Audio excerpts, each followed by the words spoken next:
Do I get really nervous doing these? Hi, welcome back. Today we're going to be talking about all the books that I read throughout summer. I just thought it'd be fun to have like a little recap of all the books that I read throughout the summer, which won't be a lot. I went through a book slump in the summertime, which is just perfect. It's just what you want. It's summertime, it's nice, and you get a book slump. But I came out stronger for it, I think. Yeah, I just thought it'd be fun to do like a little catch-up. Not a catch-up. I just thought it'd be fun to do like a little recap of all the things I read throughout the summer. Because we're now into autumn, which is crazy. I really thought I would reach my reading goals by like July. You know, on Fable, it tells you you'll reach your reading goal by September. And I was like, don't lie to me. I'll reach it by July, easy peasy, because before, like June, I was reading about 6 books a month, 5 minimum, which was really good for me.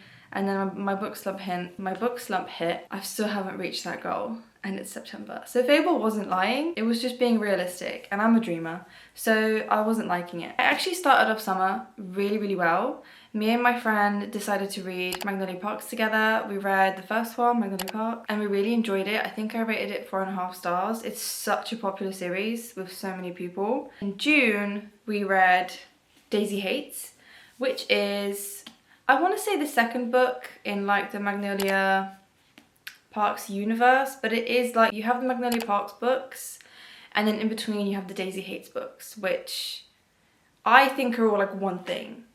But I think a lot of people like, these aren't the Magnolia Parks books, basically. That's not what they're called. It happens basically at the same time as Magnolia Parks. So you could tandem read this with Magnolia Parks. It just follows different characters. So this follows Daisy Hates, who is Julian Hates' sister. Julian Hates has a little bit of a part in Magnolia Parks. And also Christian Hems, who has a bigger part in Magnolia Parks. I felt like this sequel was so much better than Magnolia Parks for me. I did like Magnolia Parks, but it just felt so vapid. And I know that that's the point, because these characters are vapid and they're just like kind of shallow people, I guess, that are quite emotive, because the writing's quite emotive. There's just no plot in Magnolia Parks. There is no plot whatsoever. There's no storyline whatsoever. It's just, will they, won't they? So I prefer this so much more because this has somewhat of a storyline. You're following kind of a family of like bandits, I want to say. They're called the Lost Boys, basically. It's Daisy Hates, Julian, her brother, and Julian runs like a little group of people that basically, I don't know, these books are so vague on people's like occupations.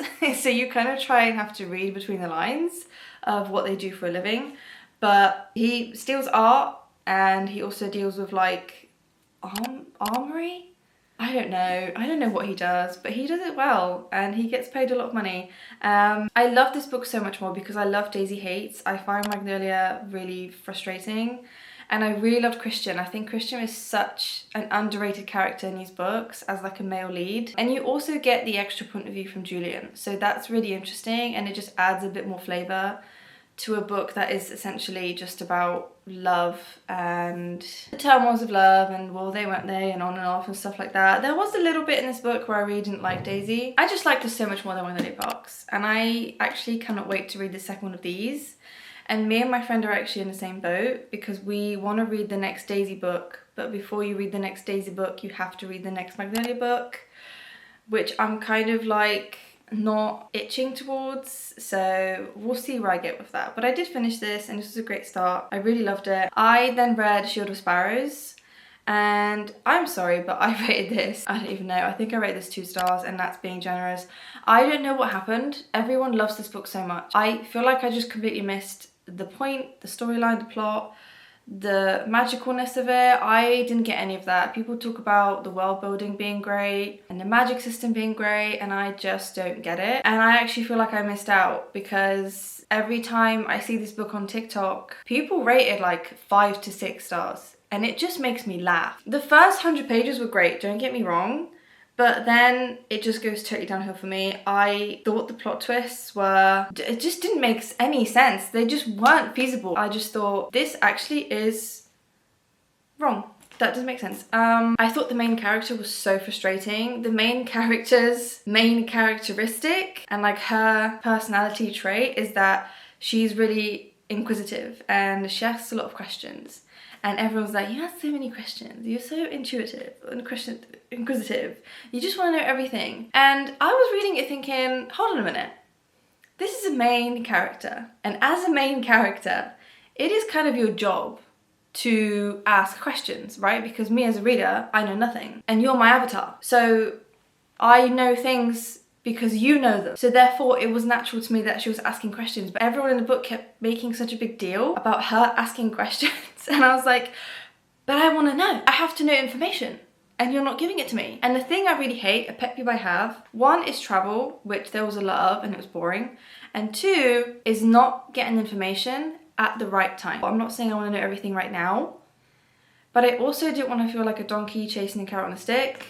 You know what I mean? I just didn't like it. I DNF'd this at 80%. Actually, I think I DNF'd it at 90%. I was really, really close to the end. I just didn't care for it. I can appreciate why people loved it, and I can also appreciate that this is this author's first fantasy book, which I'm so happy for you. I know that she is a contemporary writer and I actually really want to read one of her books because I saw an excerpt of it somewhere. I think it was my Instagram. I'm going to put it up here. I think this is called Juniper Hill by Devney Perry and it looks really, really good. So I think I might read that because I just want to know if it's the author or if it's literally just me. I don't know. I just don't want to be the problem. What did I read next? Let's consult. Ooh, okay, next we read our first sports romance. I, up to maybe May this year, was not a contemporary romance reader in any way, shape or form. I didn't want to hear it, see it, touch it, feel it, nothing at all. I was not interested. And then Ali Hazelwood came along and, you know, a whole new world. I just fell in love. And then I thought, well, what if I read hockey romance? I'm really liking STEM romance plots. So maybe there's something to having like a romance with a little, I don't know what to call it, but it's kind of like a plot point. You know what I mean? I'm just rambling now. Ah! Oh, no! It's fine. Nothing was hurt. Ow! My thumb. I read the two books by Bal Cabra, which is Collide and Spiral, and you would think that this being the first book and this being the second book, I would read this first.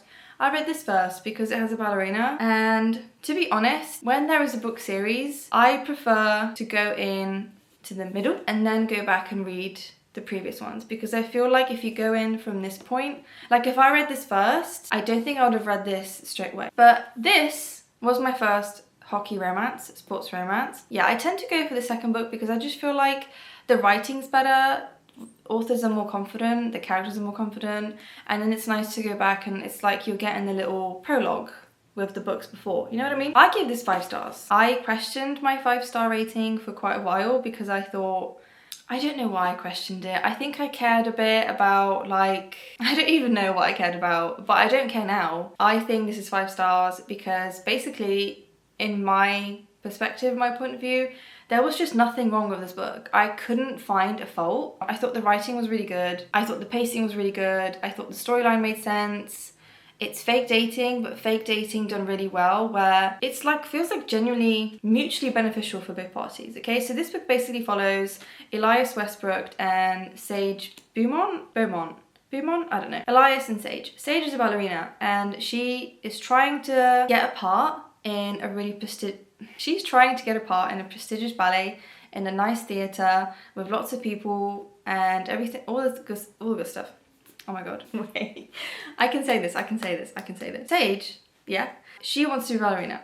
So she's trying to get into theatres and get a part in a really good ballet studio, okay? What she keeps getting told is that she doesn't have enough of a social media following to get a really good part. She's not woke enough, basically. She ain't got no clout, okay? She's just a nice girl, okay? And then you have Elias, who is a really good hockey player. He is in a video that the team posts on their like team social media, and that video goes viral, and Elias he just blows up. He goes massive. All the girls fancy him and he doesn't want it. He doesn't want the attention. He just wants to have a quiet life with no attention. He wants to like hone in on the hockey. He wants to be the sports person, okay? He doesn't want any of that. Him and Sage meet at an auction. He is getting auctioned off, and I think his friend gets Sage to, oh actually no, that's it. His friend doesn't want a crazy girl to get a date with him, and he trusts Sage because Sage and him are friends. So he gets Sage to get a date with Elias. They go on a date, they have a really nice time, and she suggests they fake date so that she can get more of a following because she dates him. Then he will get less of the pressure from girls because he'll have a girlfriend. So to me that makes perfect sense. I won't tell you what happens, you just have to read it, okay? I literally loved everything about this book. I loved all the side characters. The characters from this book are in this, obviously, because they were in this book. It is an interconnected series. The third book is coming out next month, I think. I'm so excited. Okay, so I actually listened to the Games That Gods Play on Audible, and I thought that was going to be a really good read because it's Greek mythology, it's Hades, need I say more? And also Hades is a love interest because that's really more important. But this book really made me realize something about myself as a reader. I am not a fan of games and trials in the slightest. I don't mind them if they are like a subplot in a book or if they take up a small amount of a book, like the second book in Spark of the Everflame. I don't mind it if it's like win a crown, like if you are to be named a queen or a king or something like that. I don't mind that, but this was nothing else than games and trial, which is what was so annoying, because there was nothing else apart from the games and the trial. Like literally from chapter 1 to chapter I don't know, because I didn't finish it. Maybe also the problem was that I was listening to it. I'm not really a big audiobook listener in the first place. That's not really my preferred choice of entertainment or platform of consuming books, okay? I'm not even gonna rate this. I think I got up to 60%. It's harder to know on Audible because it doesn't, like, Kindle literally tells you. Yeah, I mean, Hades was kind of cool, but it wasn't enough to pull me through, okay? Moving on. Then we did actually read Collide. I think I rated this 4 stars. Yeah, I'm pretty sure I did. I didn't like it as much as Spiral. Not because of anything particular, it just felt like the first book in a series, which often isn't as good as the second one. The pacing fell through for me. It was just that. I liked the characters, I liked how they met. It was a teeny bit too long, just a teensy bit. The pacing just kind of fell apart for me towards the end. But I really liked the characters and I loved the story. It just felt too long and I hated the epilogue. I really don't like epilogues. Oh, okay, so after Spiral and Collide, I went like sports romance crazy and I was like, this is my new genre. I love everything about it. I'm gonna just read sports romance from now on. I read Face Off by Chelsea Curto, which is the first in the DC Star series. And I freaking loved that book. It was so good. I rated it 5 stars. No, I think I rated it 4.5. I rated it 4.5. So Face Off is about a female hockey player and a male hockey captain. And I loved that she was a female hockey player. That was so freaking cool. And it's got great side characters. The last 100 pages really fell through for me because it kind of was struggling to end. It just kind of got a bit mushy and it had like 10 endings where it could have just, you know what I mean? Apart from that, I really loved it. I love them as a couple. I love how they find each other. I love like her struggles being a female hockey player and his struggles. His backstory actually made me cry. And I never cry at books. Never, ever, ever. And I was, yeah, it's fair. You should read it. I highly recommend it. It's good. After Face Off, I read one of my favorite reads of this year. And this is gonna be so random, but it is The Striker by Anna Wong. I know, I was also surprised that this is one of my top reads this year. That's crazy, because it's football. But it's also ballerina. I love the ballerinas. This was 6 stars. I'm not even joking. I won't accept any questioning on this. It was 6 stars. Genuinely, I don't even know what to say. I've never read any of her other books. I know the Twisted Love series and this series, but I've never read any, and this was just the first one I picked up because it wasn't Kindle Limited and it just looked...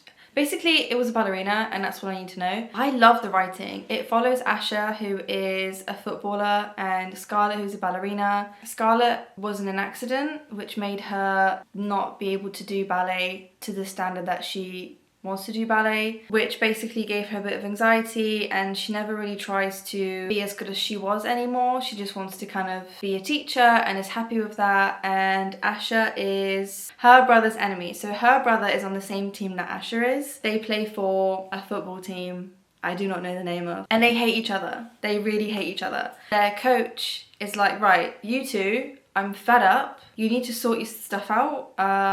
You're acting like babies. You're gonna spend the whole summer cross-training with ballet. They're gonna cross-train ballet together for the whole summer. Guess who's their teacher? Yeah, it's Scarlett. So Asher meets Scarlett, falls for her instantly. She's not keen. It's just really sweet. The fact that it got, like, obviously Anna Wong isn't British, but this book feels very British. It felt very authentic. The dialogue felt really authentic. The research was really good. And it just felt really organic, which most of the time I hate when books try to be British because they make like caricatures of people and use terms that we just don't freaking use at all. So I just loved how fresh and just organic it felt. The dialogue was really, really good. The pacing was really, really good. 5 stars. I love this so much. I can't wait for book 2. Book 2 comes out in next month, I think. Book 2 will follow 2 characters from this book. So I would say if you want to read the next book in the series, you probably should read this one first. But I never follow my own advice, so do what you want. Is this where it all goes wrong? Let me have a look. Hold on. Yeah, it is. So, this book. This is the second book in the DC Star series. It comes after Face Off and it follows 2 characters that were in Face Off. This book kind of ruined my summer. I'm not gonna lie. And it was definitely a me problem. I didn't like it from minute 1. I just wasn't really a fan. But I did that really stupid thing where you realise a book is really popular on TikTok, so you just force yourself to read it because you want to be like in the crowd and you want to be in with the people, whatever. It's so stupid. I should have just DNF'd it, but I kept pushing myself to read it. I then got to a bit where one of my least favourite tropes is in this book. One of my least favourite tropes is accidental marriage. Like, wake up in Vegas, accidentally married. I should have, again, put the book down because I hate that trope. But I carried on. I don't know why I carried on. I was really stupid. I did like the male lead. I thought he was really, really nice. I thought he was a really good character. But I was just hating the book and I was really forcing myself to read it. And after this book, I literally got in the worst book slump of my entire life. I did not want to read a single thing. I didn't want to pick up any book. But this should be a good lesson to you, that if you are not liking a book and you're just reading it because it's popular, just don't read it. Literally no one cares. No one cared that I read it, just like no one cared that I didn't read it. Do you know what I mean? Like, it's not worth the book slump you're gonna get. My book slump got so bad that I actually had to just not read. Basically just focused on other things that bring me joy. But I did try to read a few books in between, and these are the books that I unfortunately DNF'd because I was in a book slump. So I got a little bit into The Nightshade by Autumn Woods. I'm sure I would like this, but I just wasn't enjoying it. It's basically like Wednesday the Show, but instead of the children all having special abilities or being a bit supernatural, this is like a school for the children of mafia, basically, or like criminals. But criminals that don't go to jail, they're just really rich and have a really good life. You know what I mean? I didn't really get far, as you can tell. I have Ken here. He's holding the fort. I would like to finish this, which is why I haven't put it up on my Fable or anything, because I do think I'll go back to it. I've heard really good things and I do want to finish it. I just read it at the wrong time and it just wasn't doing anything for me. Also, the second book that I tried to read, I did enjoy this way more. Tusk Love by Thea Guanzon, who is the same person who wrote The Hurricane Wars. I got about 50% into this and it was very cute. I really thought I would finish this because it's so freaking short, but I didn't, obviously. Again, travel. I just don't do well with travel in books. I find it so boring. I find it so boring. This is basically these 2 characters meet. She's like this really high class lady. I don't even know if she's a lady, and she's got cargo. She's got cargo that's precious. You don't know what it is. I don't know what it is. It's a chest full of stuff. I don't know. Her parents want her to keep it, and she meets Oscar, who basically helps her get from A to B. That's basically the story. My light just went out. That's fine. Everything's dying. This is just basically a monster romance. He's an orc, and they are kind of falling in love. It's just very cutesy, it's very fun, it's very folky. Yeah, I will also finish this because this was really fun. I only have like 50% to read, so I will finish this. Under One Roof, and also the other one, this one I read by Ali Hazelwood. They were very good, but it's short stories and it's Ali Hazelwood, so I did like it. I preferred this one over this one. This one was, I don't know, it was just very like bland. This one I loved. I liked the male character, I liked the premise, and I liked the storyline. I think that's it. Yeah, that's pretty much it. That's all the books that I read in the month of summer. Yeah, in the month of summer. Considering I had a book slump that was disgusting, I think that's pretty good. That's my little summer wrap up. Thanks for watching. If you made it to the end, thanks. That's really nice. I also hope you had a great reading summer, and thanks for watching. I'll see you in the next one. Bye. Okay.